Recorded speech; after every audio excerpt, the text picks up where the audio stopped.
Hello and welcome everyone. Welcome to this green quarantine, our part 2 of this fantastic session on the Sustainable Production Toolkit. It is such a pleasure to welcome all of you. We're going to get started as some people continue to join us here, but we've held our courtesy curtain. And it is my absolute pleasure to welcome back so many people who joined us already for part one, here again for part 2. And many familiar faces and some new faces joining us for the first time today.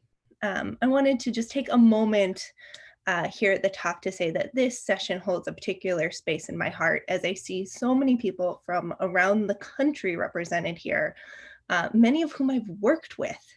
On the road, I see a nice contingent from Philadelphia, my hometown where I've worked in the theater for many years, so welcome, special shout out.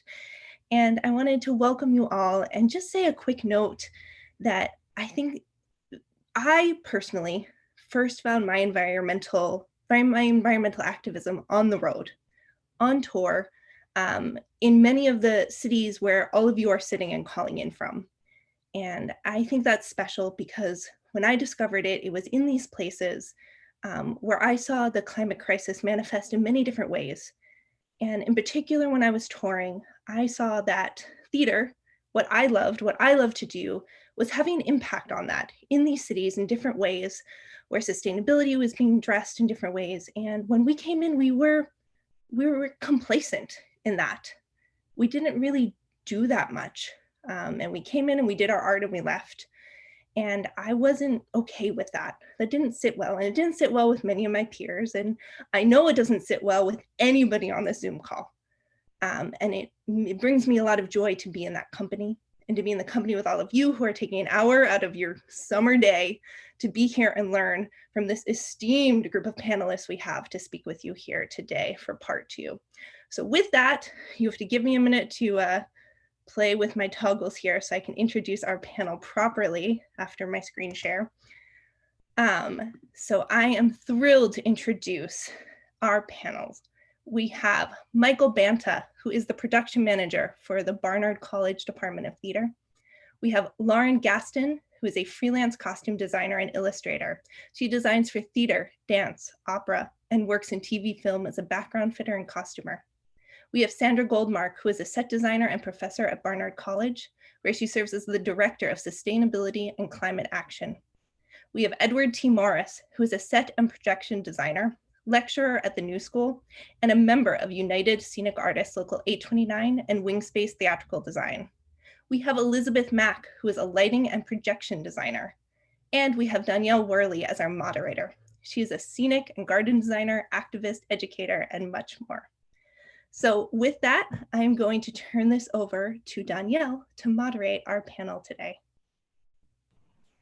Wonderful, thank you, Molly. Thanks, everybody. Totally love that you're here. If you can turn on your video, it's really great. This is just, we have 1 hour, and it's great to have to sort of feel the energy in the room, particularly for our panelists. And then we're gonna spend half the time really getting into some things with our panelists, and then we're gonna open the floor up, much like we did last week. And we only have an hour, so we really want to get a lot of engaged discussion because that's how we think change happens. So I'm gonna pass it on to, is it Lauren? Lauren. That's right. Thank you. Thank you again, Molly. Thank you to the Broadway Green Alliance for having us today. Thank you to everyone here showing up your summer day to talk sustainability. Like Molly said, we are a group of 5 backstage artists who share a passion for sustainability and have been working on this initiative to promote environmental and social well-being within our industry. The document that we plan to share today is geared towards you, theater managers, production managers, stage managers, designers, and all artists and technicians for whom sustainability is of interest. While this is an incredibly difficult time for our industry, we also see this as a real opportunity to make positive changes and design a thriving future together. All right, next slide.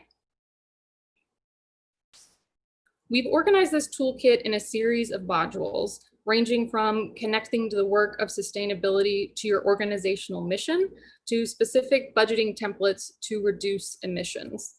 This toolkit is ultimately designed to be used in one of 2 ways. One, as a read-through resource for institutions who want to pursue this work on your own.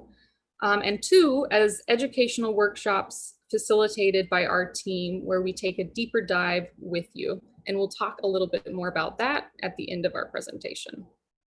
So today we will hit the highlights of making the case with your organization, concrete tools and tips for lighting, sound, stage management, company management, development, and a few other topics. Last week we covered costume, scenery, and props. So if you missed that and you want to learn more, feel free to contact us. There's also a recording of last week's #GreenQuarantine, and we can online at the Broadway Green Alliance, and we'll give you that information at the end. Next slide. We believe these crises that we're facing, COVID-19, the economic fallout, systemic racism, and the climate crisis, are interconnected. The patterns of extraction and exploitation that shape our economy and lead to climate change are the same patterns that shape the way we make theater, the take, make, waste model. These patterns also disproportionately destroy and impact communities of color in this country and around the world. So this document focuses on tools to lessen environmental impacts, but it also strives to connect the dots between social and environmental sustainability. And while we aren't offering solutions for every problem today, we do believe the right solutions for any of these problems will consider their intersectionality. There can be no real progress towards a sustainable future without dismantling structural racism and ending violence against Black, Brown, and Indigenous peoples. This presentation is our starting point. We're still learning as we reflect on how we can more deeply incorporate and amplify the voices most impacted by climate change and systemic racism. Because these problems cannot be solved by any one person, we warmly welcome your participation, your feedback, and collaboration. So we look forward to talking with you today. Thank you again for being here, and we look forward to hearing your thoughts. And I'll pass it over to Edward. Hi. In the next section, making the case, the why, our aim is to help theaters generate buy-in and manage change within your organization. We're focused here on how to build a shared language with your colleagues and link the work back to your mission and other core values or initiatives. Here we provide some key reasons and strategies for approaching change management. Next slide, please. The world is demanding change. These are some of the reasons why your organization can benefit by pivoting towards sustainability in this exact moment. So prioritizing people over products. This is something that we hit on a lot last week and is sort of a part of every section as we move forward. Building trust by prioritizing local women and BIPOC-owned businesses as vendors. You can build connections and trust in your community, and environmental activism is another way to build these connections. Emissions reduction with an American population demanding more curbs on climate change from the majority of the population, regardless of political affiliation. Now is the time to get ahead of potential legislated emissions reduction in the future. Fundraising. Publicly committing to climate action is a great way to build development opportunities and increase engagement with younger audiences and local communities. cost savings. It is possible to make sustainable choices that also support the bottom line. It is also a wonderful opportunity to shift funds from things and materials to labor, especially in a time when that labor has been out of work for a long time for the most part. And leadership. Theaters, as we can see online and through your inboxes, are scrambling for ways to distinguish themselves. And this is sustainability is an area that has really been underutilized and could be a wonderful way for your theater to really pop out and get attention. So framing the conversation, we broke this down into sort of 5 areas. So mission, review your organization's mission statement. Align your mission and your human, environmental, and financial sustainability goals. Identify potential champions or sustainability stewards within your organization who can help you with accountability. Include as many diverse voices in the process as possible with setting priorities and targets. Even people who seem peripherally impacted. We'll touch on this later. We're going to talk about a development department, which you might not, reasonably think would be so impacted by sustainability. And finally, plan. Make a clear plan to achieve your targets. When it comes to making a plan, we invite you to dream big, but have the permission to start small. Too frequently, there's an all or nothing approach when it comes to sustainability, and it's easy to become paralyzed in the pursuit of perfection. Sustainability is not about perfection or buying your way into sustainability, but rather adopting sustainability as a core value. As an individual organization, starting with what do we care about, why do we care about this topic for this company, having a human values-based, mission-driven conversation will help you find an authentic starting point. And it is okay to start small and pilot programs, test, iterate, and refine. I'll pass it on to Michael to talk about lighting. Hi, sorry that I have to have my mask on for the moment. I'm in a public library in Boonville, New York, where the terms of the deal are that when there are other people in the room, I have my mask on. So I'm just going to keep it on for the moment. So the first area of production that we're looking at today is lighting. Lighting offers some of the most, the easiest and also some of the most capital intensive ways of becoming more sustainable. So we'll look at some of the low hanging fruit and some of the largest changes your organization can make. Our kit looks at energy source, energy usage, LEDs, and implementation. Emissions from lighting are driven largely by the type of fuel used to power your equipment, combined with the efficiency of the units themselves. So one thing to look at is, where does your facility get its power? Many power companies offer the option of choosing a more renewable source. So you may be able to contact your energy provider, ask for a renewable option.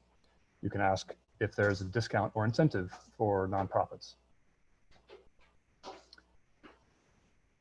In this pie chart to the right, we can see the results of a 2008 study commissioned by the Mayor of London, looking at energy usage and the carbon footprint of the theater industry during that year in London. And the text is a little small to see here, but the upshot is that 71%, excluding travel and pre-production, comes from running front of house, lobbies, office spaces, rehearsal spaces, lighting, heating, and cooling. So a lot of the energy usage is actually not on the stage.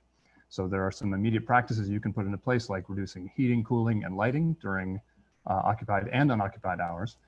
You can look at energy conservation for storage areas, timers, sensors, and switching to energy efficient bulbs to make real big savings.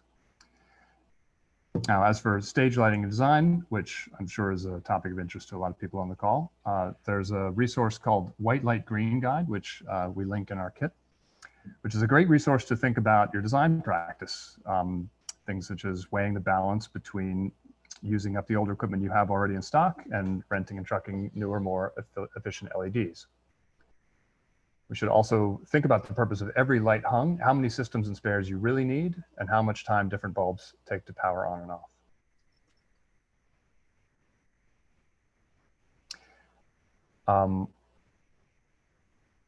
There's if you're considering transitioning to LED instruments, you can test one out. Many LED manufacturers are happy to facilitate this, often ship you equipment for free to try out. This can build confidence with designers and electricians at the venue before you make a major investment.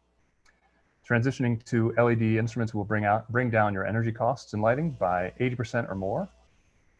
They do cost more per unit than halogen instruments, but they can pay for themselves within as little as 5 years, depending on your cost of electricity and other costs, because of less maintenance, less power at the dimmer, and no more expendable gel for those instruments.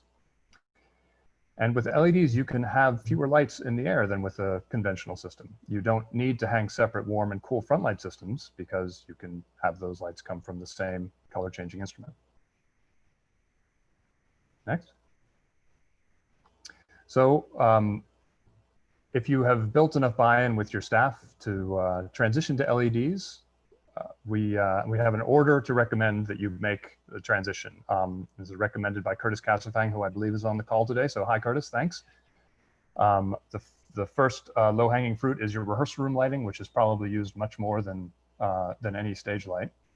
And then house lights, probably the most used system in the theater, and sometimes the easiest to change. In fact, the system that we installed at Barnard required no new wiring because all of the control for the LED units was wireless. So all of the existing power was there. So there was no more conduit runs, no new conduit runs. After that, you can do work lights, which are used often and for long periods, least expensive and easiest to replace. Then if your house uses cyc lights, which some places I've worked, they actually use those for work lights over the stage. Those are the most wasteful. They're used for long hours and they have high energy usage. So those are next on the list. And then wash instruments, pars and Fresnels. And then finally ellipsoidals, which you can replace in stages by system. If you don't have the money to do a whole one-shot replacement, you can replace one angle at a time. So consider replacing just your front light system and then a side, back, down, etc. I think I'll turn it over to Elizabeth for projections. Hi, thank you, Michael. Yeah, so projection, this section is very much in development and we would like to hear more from people who have experience with projection equipment in the field. The two main things that we'll be touching on today are the current available projector equipment and then also the surface materials that are available. So projectors and projection equipment have become much more readily available to theatrical and academic institutions. And we want to do like a quick buying guide comparison. So on the left here, you'll see traditional, more conventional lamp projectors. And to the right here, you'll see LED and laser projectors. Many older and at this point cheaper projectors are lamp-based, but over the course of an estimated 20,000 hour life expectancy of a projector, there's about roughly 13 lamp changes. And many of these bulbs contain mercury and are hard to dispose of. Not to mention after a few years, you stop being able to replace them because you're not able to find them. This is also not to include higher lumen projectors with dual lamp backups. And they always run at 100% power consumption and take time to power on and off. If you're looking for a purchase, we would highly recommend investing in the laser models that have come on the market in the last 5 years. They are more expensive and higher in upfront costs, but they cut down energy consumption to roughly 63% of conventional lamp projectors in this one study that we've linked here because of instant on-off and because they only output as much as the content needs and they do not require bulb maintenance. And then for classroom settings, we recommend looking at lower lumen LED projectors. And then this next slide looks at projection surfaces. Something that's kind of crazy is the majority, something like 90% of front and rear projection surfaces I found on Rose Brand are actually made out of PVC, which is one of the most environmentally damaging plastics. So like a traditional RP screen would be made out of PVC. It's problematic because the making of these screens release high amounts of chlorine and dioxin in production, and it's difficult to recycle, and it's also non-biodegradable. Other options that you'll find include polyester, which is energy intensive to produce and also requires petroleum. And then the other option is cotton or cotton muslin. It's a highly compromised crop, requires a lot of water. Yeah, so and I mean, and as all of you know, like it's really hard to get wide width drops in any kind of sustainable fiber. So those are just things to think about. At this point, we really recommend just reusing the best available, the stock that you have available currently in your theater before purchasing anything new.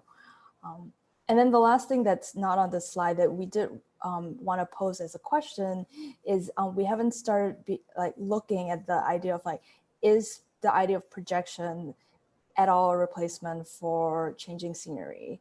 And if anybody has ideas of festivals or in places where you've implemented this, we'd love to know more. Great. And then on to you, Sandra. Hi, you guys. Hi, everyone. I love that I'm doing the sound section. Anybody who's ever heard me sing or play a musical instrument will have a little chuckle right now. But basically, I just also wanted to remind everyone, we're giving you a little taste of each module. There are slides in the full toolkit that you're not seeing, and there's also backup documentation that goes with many of the sections. So for example, we have some budgeting templates for certain sections. We have a return on investment template for some lighting equipment.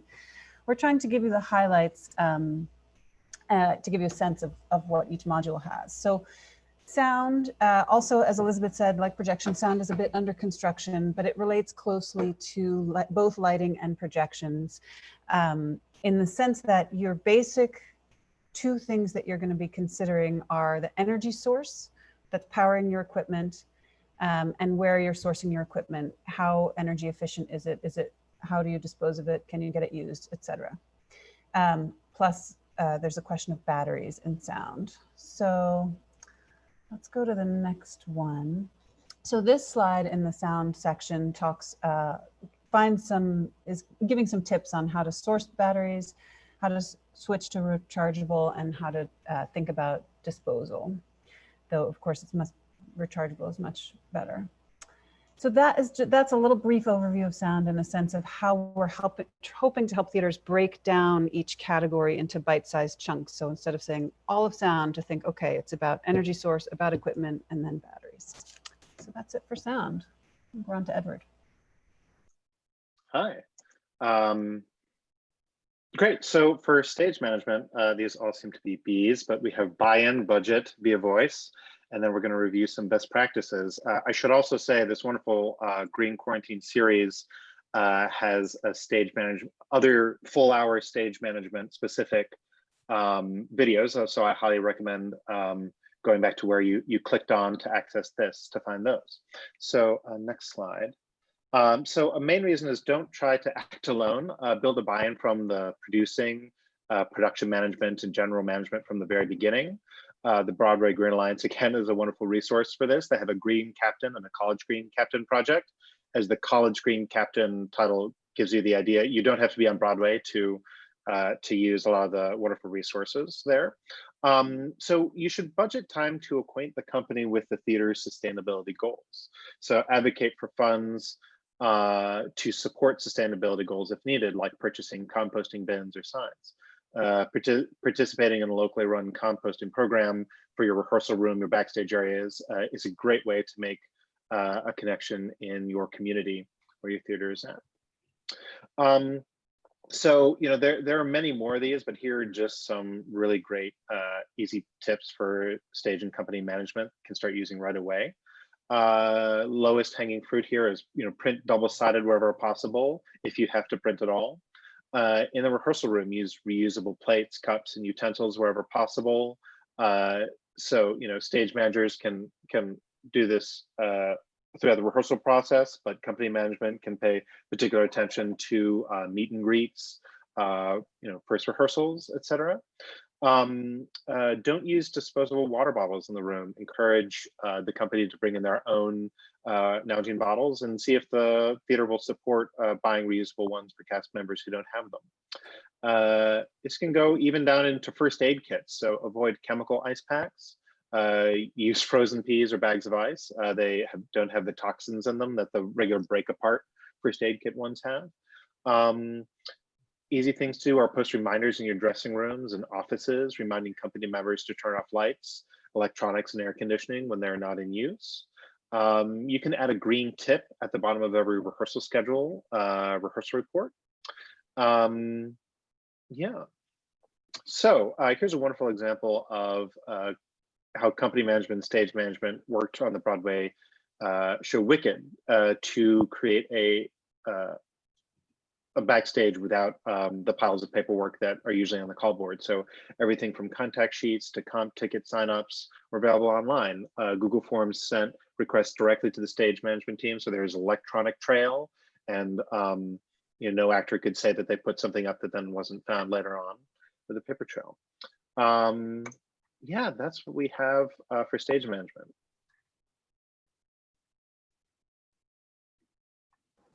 Hi, I'm back again with travel, mostly because it's such a big topic that we don't even really think about when we think about theater admissions.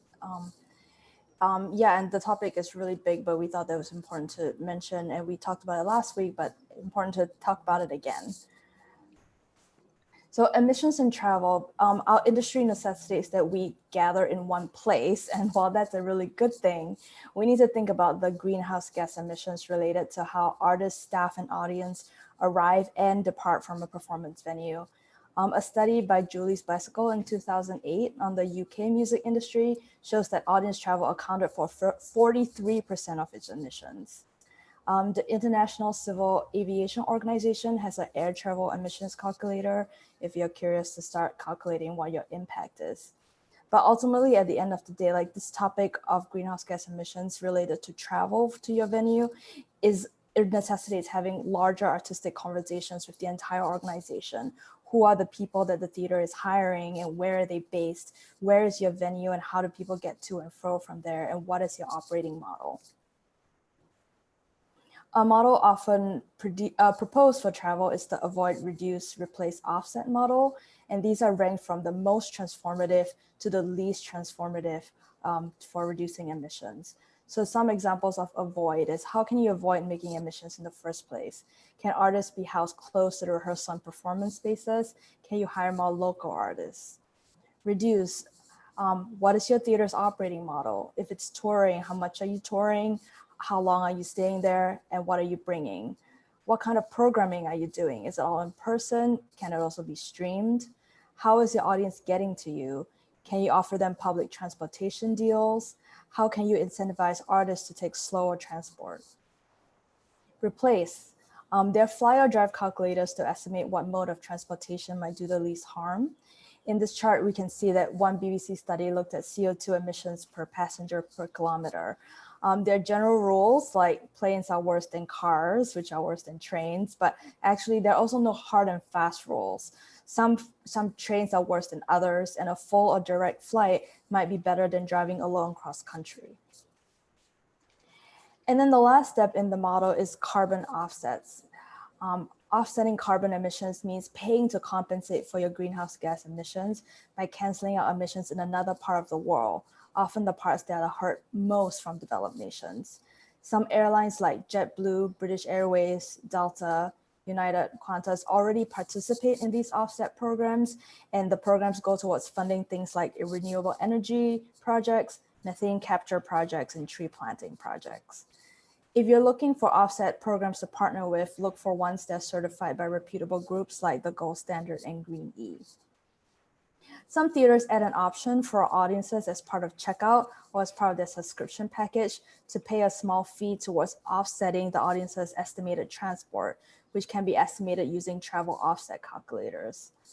However, the offset option is often the most problematic and the least sustainable. There's no way to ensure that the offset you're paying towards will actually happen or will be a permanent solution, or that your offset isn't being double counted with someone else's, which is why the topic of artist, staff, and audience travel has to be dealt with as an entire performance organization.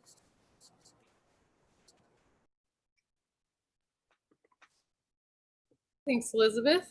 All right, moving on to development. In this section, we highlight the potential for sustainability initiatives to intersect with your fundraising efforts. One of the key takeaways is that younger people and communities of color consistently indicate in polls that climate action is important to them. So what can we do about that from a development standpoint? Next slide. So this is where it really helps to have an organization's leadership on board. In normal times, the producing department and development department may not be used to collaborating, but by combining forces, you can work on a new development tool, the sustainability sponsorship. A sustainability sponsorship is a directed donation that could help an organization meet its environmental and social goals. So the production and development departments can create a clear breakdown of how those funds will be put to work. For example, consider the benefits of this kind of funding. We can give you these results to improve sustainability. All right, next slide. Sustainability development tools can be both an innovative entry point for new donors or a way to angle up donations from more established donors. People who want to maximize the impact of their charitable donations might appreciate the opportunity to give the environment and performing arts organizations at the same time. And these partnerships can be on different scales. For example, a sustainability partner could give a $500 donation to make sure a costume shop is able to dispose of their fabric scraps safely throughout the year. A sustainability sponsor could be a large organization that gives a larger donation to support a fully sustainable production. So in a time when theater supporters know that their favorite artists are out of work, a sustainable sponsorship can show your organization is, again, investing in people rather than things. Next slide.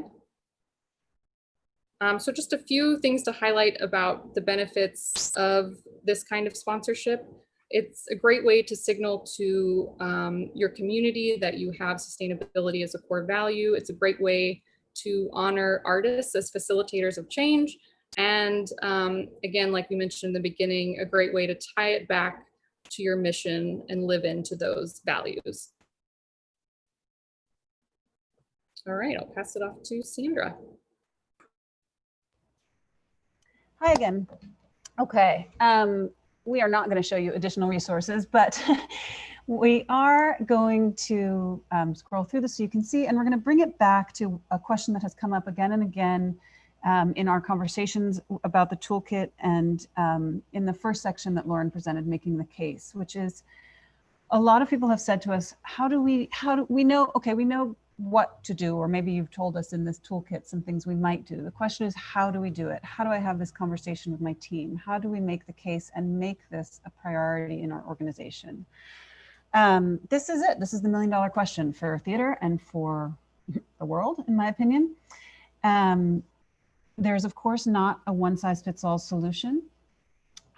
We have created this toolkit in the hopes that it will provide some concrete tips and also some of those, some guidance on the tougher questions of how do you do this? How do we shift the culture? How do we get this into our mission? The toolkit is adaptive. The idea is that an organization could use it and take it and run with it on their own, or that they could work with us on a tailored set of solutions and facilitated sessions. So I think it's the next slide, actually. Right. So for an organization that wanted to work with our group, there are 3 levels of engagement: test the waters, take a dip, and dive in. I think it's summer-oriented language there. You can tell we've been working on it as it got hotter. But the idea being that it is possible. If you start talking about it in your organization and you start building relationships, start small, as the BGA recommends. And if it's useful, get some help and guidance from people who have been doing this in their organizations or in their own practice, that there are ways to engage at each of these levels. So we are now going to open it up and pass it off to Danielle to moderate our conversation. But I just wanted to flag that we're presenting this because we want to make it easier for you, for organizations to do the work. Our hope is for your feedback, for your comments. Every time we've presented one of these, we've had great suggestions. I see some already in the chat of resources we should add, of things we missed, of glaring mistakes we made. Bring it on. And also, we are looking for organizations to work with us, to partner with us, and to test drive this little toolkit. So thank you for coming. Thank you for your attention. This is an incredibly difficult moment for our industry, for individuals who are out of work, for so much is challenging right now, and we're heartened and excited to see theater artists stepping up to find the opportunities in this difficult moment. So thank you, and let's let Danielle help us talk. Fantastic. Hi, everybody. Great. Okay, so how we're going to run this is I'm going to sort of be looking around the room, and whenever you have a question, just sort of raise your hand. Molly is going to be looking in the chat, and if you have a question you prefer to ask in the chat, just do that. So either way is great, but the more participation we have is fantastic. I kind of want to launch this in just so y'all can think about this. So this is the time of COVID. So many people are out of work, so many budgets have been slashed, so many theaters are just sitting empty. How and why can we think about how is this world how can we do this work in this landscape? And so I'm very interested right now, what are our biggest challenges, particularly for theater, people running theaters, production managers? What are your biggest challenges? What is the thing that you look at today and you say, oh my God, how am I ever going to be able to bring sustainability to my focus, to my mission, because I have these 18 other things I have to think about right now. We want to start to think about how to break down some of our major conflicts to moving forward in sustainability. So what are these things? And let's direct some of these big items to our panelists. Anybody want to jump in on that? Jeff, why don't you? You're in charge of theater company, Denver, right? Well, from sitting in last week, the thing that really sparked with me, and I actually got to have a little social happy hour with some of my team just last night, and brought up this subject of focusing on people and rather than stuff. And I think the piece that really weighs on my mind is what will we look like when we are able to come back? We're in hibernation mode for a year. That's pretty tough to deal with. And I'm sure when we come back, the budget I have to work with will look nothing like what it was when we stopped. So I think that was a really good place to get started for me is, okay, I'm gonna have to face the reality of very different budget. So how do I do that? And where do I begin? And this idea of, obviously wanting to preserve as many people as possible, that will certainly be my focus. And therefore we have to solve for how do we keep making shows and with a much smaller budget. So some of those things we talked about last week have really resonated, and I've introduced those already to some of my team, and it's sparking some good conversation. Am I right to think that by what you mean, last week we were talking about doing a much more thorough inventory of what you already have and devoting the labor hours that might have been for some new materials to track all of your props and your scenery better? Yeah, and even just starting, I think what Michael said last week to me really hit home was, just starting with a statement to design teams as we hire them that this is the way we're going to work. This is a value for us, and we're looking for people who can partner and thrive in that environment. And so, maybe we're making some different choices along the way. If a director really wants to work with designer X, but designer X has no interest in participating in this way with these sort of values in mind, then maybe that's a place I can say I think we need to find a different solution. I guess it even starts before that. It's going to have to start when we hire directors to say, this is a value, and this is the way we're going to solve for this. This is the way we're going to be able to produce however many shows we can afford to do, is by starting with this approach. Some of you have already worked with us out here, and we have some stuff. We're not without stuff. I don't know. We have Lisa Orzalik, our director of scene designs, on the call today too, and we have literally thousands of chairs in our stock, and making Danielle or Sandra choose from some of those thousands of chairs maybe isn't so unreasonable, especially when we return, when I'm going to be fighting for every human being to be on my team as I can have. Yeah, that's great. Thank you, Jeff. Anybody else want to talk about their specific instance at their theater? We have something from the chat. Jessica adds, adding to the money, she says, convincing upper management to spend money on green things when there is such a money squeeze right now. I don't know if you want to add anything about that, Jessica.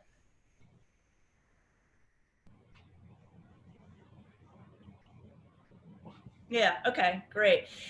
Michael and Sandra, can you talk a little bit about organization? And when I mean organization, Jeff here has 1,000 chairs. When you hear 1,000 chairs, what do you think of? And how can organization help?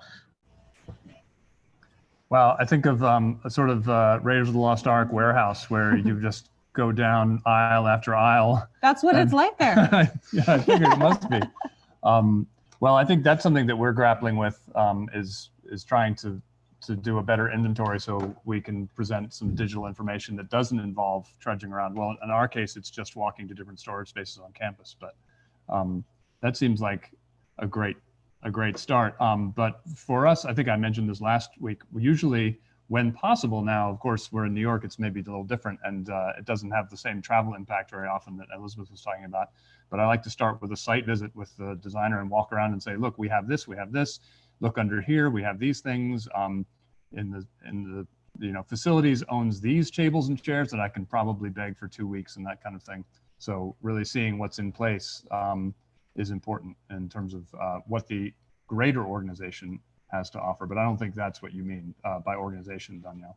You're talking about more like inventory control, right? Well, yeah, I'm thinking, so Jeff has people that aren't working right now. Maybe some people are still in the building. Can those people, can they start organizing, taking pictures, measuring every single prop in your facility? Can you come up with a digital document so that, one thing is designers, props people are picking choices because they're fast. Everybody's thinking about the bottom line. Everybody has lack of time. And so if it's easier to go to Amazon, people are making that choice. But if you have some of this opportunity to actually do a really detailed inventory of your supplies, and then you can send that Dropbox link to any one of our designers, and they can pick and choose from that. I think if the theaters can make it easier, it might be a way to start. We've definitely had the experience of not providing every bit of our stock to designers, and they designed something very similar and said, oh, if I knew you had that, I would have used that. So that you're absolutely right. The most complete information that you can give to the designer, I think, is valuable. But only Jeff can answer whether he has people around that could be doing that work, I think. Well, unfortunately, we don't. Literally, I've furloughed my entire 75-member team. But what we do have, the way we have set up at least from a scene design point of view, is we have this amazing individual, Lisa Orzalik, who's on the call today, who we call the director of scene design. And she's like our gatekeeper, and it works so amazingly well. Like she's the first person the set designers get to interact with. So she's been with us for a long time, so she's very, very familiar with our stock, what we might have, and even more so our capabilities, things that we might be able to handle easily and other things that maybe would be more challenging. So rather than just going to the production manager or the TD, the designer gets to work with Lisa, who helps focus on the art, but also is able to focus on, we have something like that, or we have something in this world.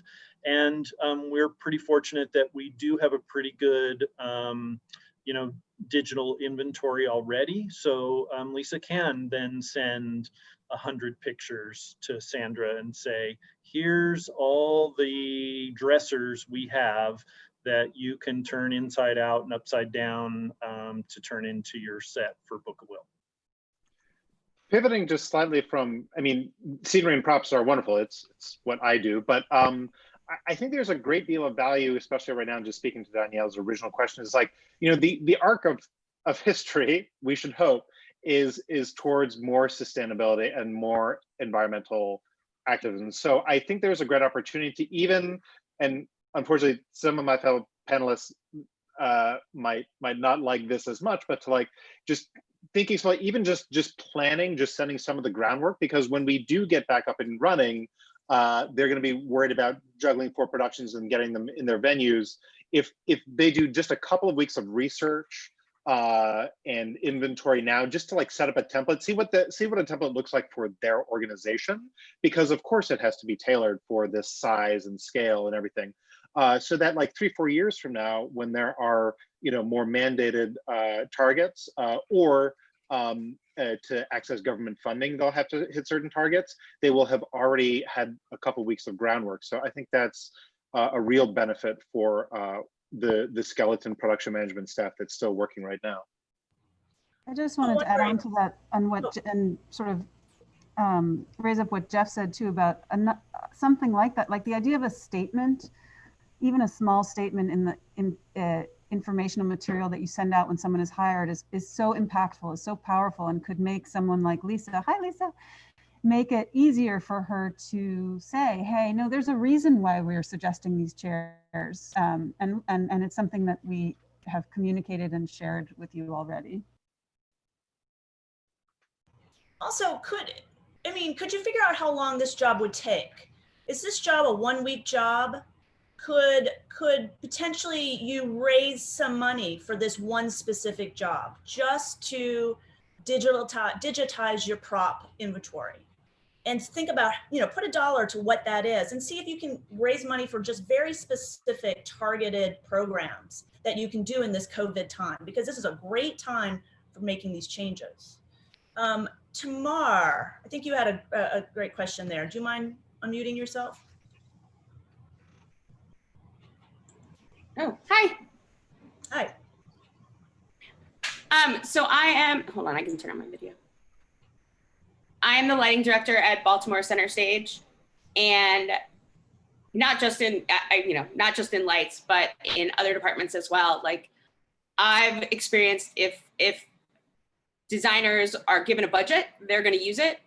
And how do you start the conversation about, well, is there a more sustainable option?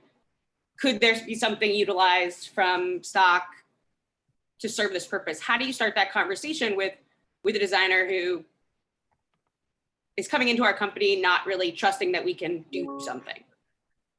Yes. Well, you know, at the risk of sort of repeating something that we said last in the last session, the way we approach that is to make it part of, in fact, part of the hiring offer, to say that this is a key value for our theater. We spend no more than 50% of the budget on new materials. We don't have an exact equivalent with lighting. What we've done with lighting is really kind of tried to build up our inventory and say we don't rent above a certain amount. So this is kind of like what you have to work with. And yes, of course, they spend the budget we give them. But if you start at the beginning and say this is these are the parameters, and the money you have for new materials is what you have, you don't get to say, well, can we just make an exception and spend 70% this time instead of 50%? It's just a hard limit, the way any other budget number is or can be if you wish to choose use the budget that way. Obviously, the budget is just a tool. It's not necessarily always hard limits, but it can be if you want it to be. I don't know if that answers the question, but that's how we do it. We start from the very beginning, and before they walk in the door, say this is this is kind of like what I think what Jeff said. This is the terms. This is how we work.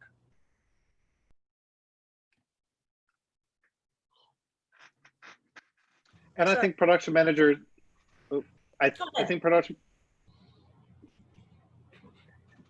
managers can be backed up by having buy-in from the leadership of the organization. So that's sort of the very first of making the case, is to get your organization to look at the mission statement. Does it have anything about the environment, and to see if it can be included, because then the production manager or the department head, who of course can encounter a designer who might try and push it through other angles, that department head could say, well, actually it's, it's part of our mission statement, and it's from a higher pay grade than I am. If that helps, Tamar. I've never been offered a full digital catalog of somebody's stock at a theater, ever. People have looked at the design and then said, oh, I have this. But if someone was giving me an entire playground worth of tools, worth of materials or supplies, that would be very encouraging to actually use what you have. Let's move on to, hey, Tracy Alexander, you had talked about your warehouse. Can you talk a little bit about that? Yeah, so I belong to Texas Nonprofit Theaters. I'm actually currently the president of the organization. And we established a virtual warehouse whereby any member theater could make a request. I'm looking for the plants for Audrey 2. And there's an email that went out to the hundreds of members who said, who has one? You got a response back saying, I may be 300 miles from you, but I have plants that you can use if you can get to me. Or even smaller things. I've shipped all across the state, various smaller props and other things. When we were doing Shrek, we rented our dragon all across the state. It was just a matter of they had to come to me to get it. So there were costs, but we have a large warehouse. We have a great costume stock. So we are able, as a larger community theater, to be able to provide for community, professional, and educational theater across the state. And it all depends. If they're members of TNT, I do not charge money. I just lend, and they have to pay for shipping. There are other places that have additional rental fees depending upon what you're renting. That's pretty much it. Yeah, that's excellent. Rachel, you had a good question. Would you ask our panelists? Yeah. Hi. Sure. I'm going to find it so that I don't lose my words again, because I posted in the chat and I don't want to forget. So hi, I work at a regional theater in Houston, Texas, which is a city whose main industry is in oil and gas. And from what I've noticed after a few years of being there, and I think it's partly due to how Houston, how it happened upon the United States and, became the city that it is, was it having that be built around the oil and gas industry. Culturally, the ideas and initiatives towards environmental consciousness tend to fall by the wayside because of that. So my question is to all of you, if any of you have had experience with representing your organization as a theater or as a nonprofit, representing them in a conversation with local and state governments to change that policy, or to promote sustainable practices in the greater community that surrounds and thus contributes to your organization.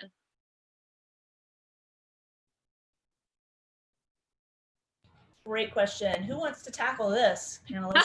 I know it's big. Thank you in advance. Susan. I just wanted to speak. I don't have that experience per se, but I was going to say, it seems to me it's a really good opportunity to combine environmental with environmental justice. And if what you're talking about is oil and gas industries, there are going to be people of color and people of lower economic thing that are affected by the fact of the oil and gas industry. And there might be a way to have your development office use that to help involve other communities and bring that up. So this might be one of those great examples of a developmental tool helping your production team make the kind of difference you're talking about. So that's just what struck me by your question.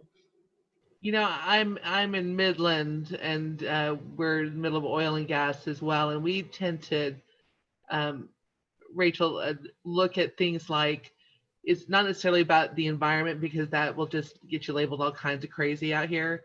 but it's more about the space and the investment in the product that you want to make. So if you can tie into those, lack of space or investment in the future that's not tied into, words that, get their hackles raised, that would probably be your better bet.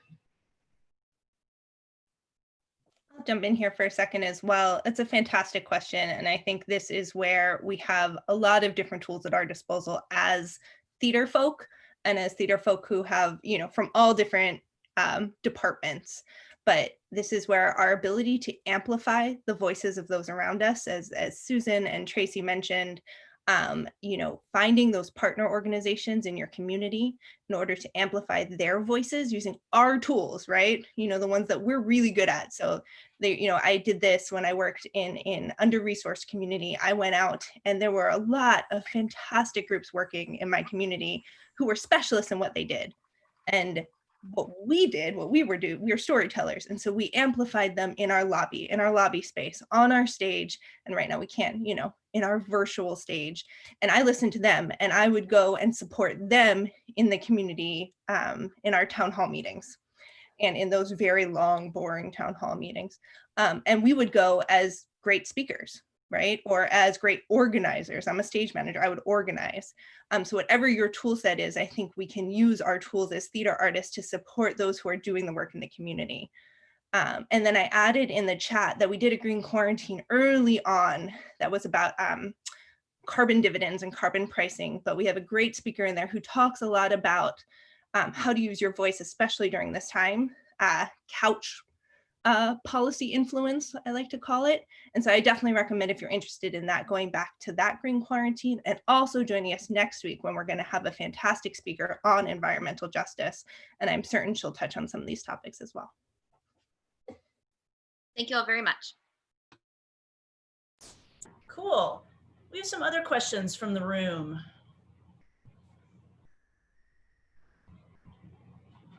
Otherwise, I am aware of the time and we are at 2:01.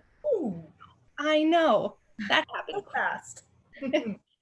So unless there are any other urgent questions, I will end us promptly. 1 minute past promptly. Yes, Susan. Just one question. I saw several people have asked, are we going to be able to get copies of the toolkit? How does that become available to people? So we are dropping in the chat, I think Elizabeth dropped it already, but maybe she can drop it again, a survey. If you could fill out the survey, we are, Stephen kindly pointed out that there's no checkbox currently on our survey for yes, I want the toolkit or no, I don't, because I think when we wrote the survey, anyway, but we're going to reply to everybody who's filled out the survey and we'll send an email to everybody who fills it out. We'd love your feedback and then we'll have your email and we'll get in touch with you. That would be great. Thank you so much. And I'm just going to ask one question I saw from Charles. In disposing our PPE, does anybody have a great solution or answer to this? Okay, I know what we need to start thinking about. What type of PPE? All right, I'll pass it back to you, Molly. I will say there is currently a TerraCycle box for PPE specifically, but it is a paid box. So there is something out there for PPE because most PPE cannot be recycled. So that's one option out there. Otherwise, let's wrap it up because we like to end as promptly as possible. I cheated a little today. Thank you all for joining us today. Thank you to our incredible panelists. Thank you to Danielle for moderating. Edward, Michael, Sandra, Lauren, Elizabeth, thank you so much. This was great. I cannot wait to follow up with all of you and continue this conversation and this great work together. Again, next week we will be doing environmental justice. We have a fantastic speaker, and then we will be taking a summer intermission. August is meant to be outside safely. So that we will do, and then we'll be back with a jam-packed fall semester of Green Quarantine. So thank you all, and we will see you next week. Thank you, Molly.